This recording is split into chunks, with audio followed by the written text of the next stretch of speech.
تبارک الذی بیدہ الملک وہو علی کل شیء قدیر۔ برکت والی ہے وہ ذات جس کے ہاتھ میں بادشاہی ہے۔ وہو علی کل شیء قدیر، اور وہ ہر چیز پر قدرت رکھتا ہے۔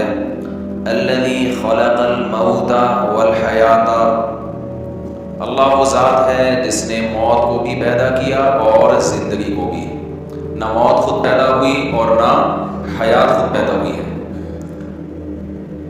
آگے بہت اہم بات ہے، یہاں تک تو وہ نالج ہے جس کا ہماری عملی زندگی سے کوئی تعلق نہیں۔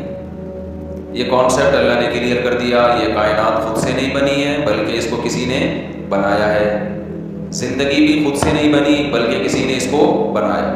سائنسدان اب تک زندگی کو ایکسپلین ہی نہیں کر سکے کہ یہ زندگی ہے کیا چیز، تو بنا کیسے سکتے ہیں۔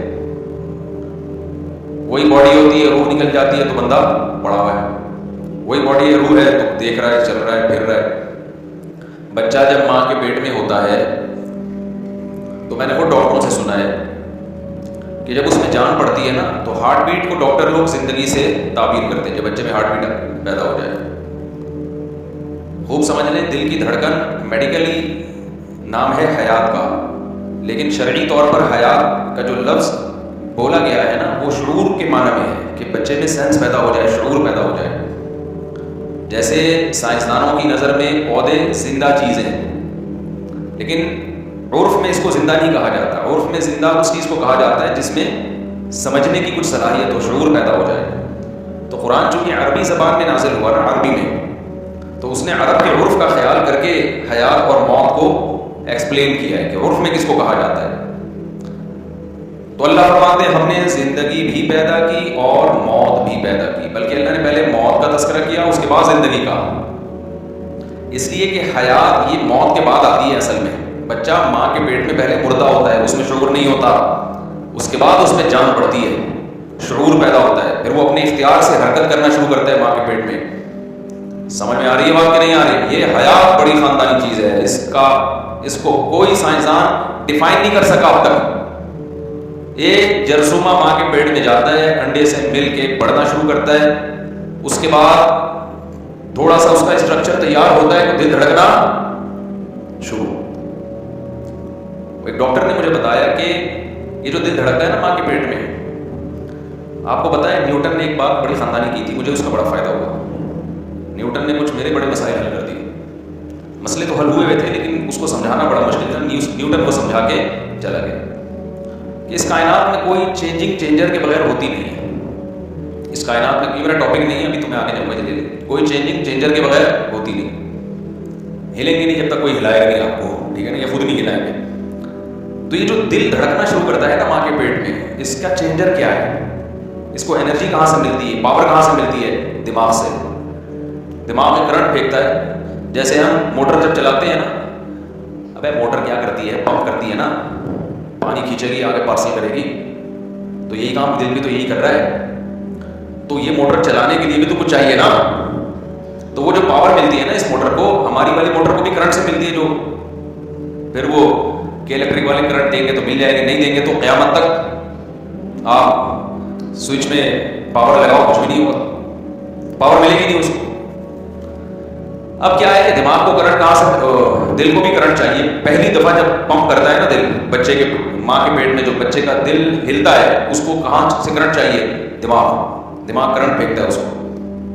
لیکن دماغ بھی تو ورکنگ میں آئے گا نہیں، کرنٹ پھینکے گا نہیں جب تک دل پمپ کر کے بلڈ کو اس کی طرف سرکولیٹ نہیں کرتا۔ مجھے ایک بات بتاؤ، دل نکال کے کسی کا رکھ دو، دماغ کام کرے گا اس کا؟ کیوں کام نہیں کرے گا؟ دماغ تو وہی کھوپڑی تو وہی لگی ہوئی ہے نا، کیوں نہیں کام کرے گا؟ بھائی کیونکہ زندہ ہی نہیں رہا نا، وہ زندہ کیسے رہتا ہے؟ بلڈ سرکولیٹ کرے گا، تو بلڈ جو سرکولیٹ کرے گا وہ دل کے ذریعے، جب دل کے ذریعے بلڈ سرکولیٹ کر کے دماغ کی رگوں میں پہنچے گا، دماغ کو زندگی ملے گی، دماغ اپنا کام شروع کر دے گا، جو کہ کیا اب تک نہیں ہے بہت سے لوگوں کا۔ بہت سے لوگوں کا دماغ اب تک کام کر نہیں، تو دماغ کام کرنا شروع کرے گا، لہٰذا وہ کرنٹ پھینکے گا کس کو؟ دل کو۔ جب کرنٹ آئے گا تو دل پھر دوبارہ پمپ کرے گا۔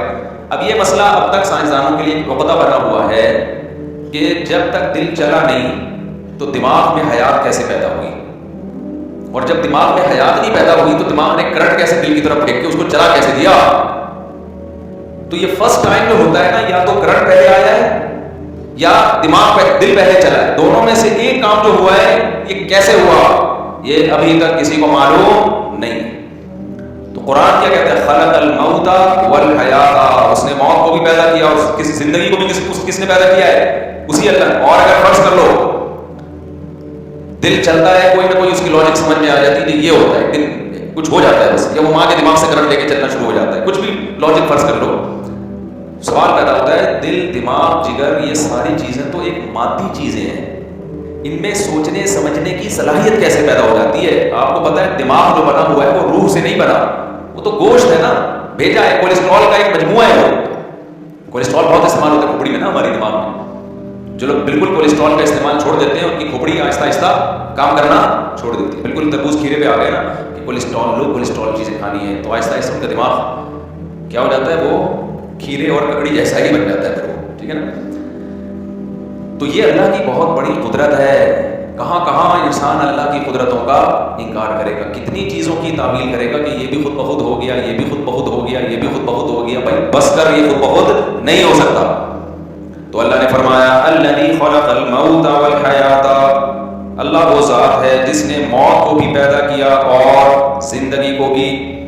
یہاں تک تو مسئلہ آسان ہے، آگے بڑا مسئلہ خطرناک شروع ہو رہا ہے۔ اے اللہ یہ سب تو نے کیوں کیا؟ سوال پیدا ہوتا ہے یہ سب تو نے کیوں کیا؟ اللہ فرماتے ہیں لیبلوکم، اے انسانوں تاکہ میں تمہیں آزماؤں، تاکہ تمہارا امتحان ہو۔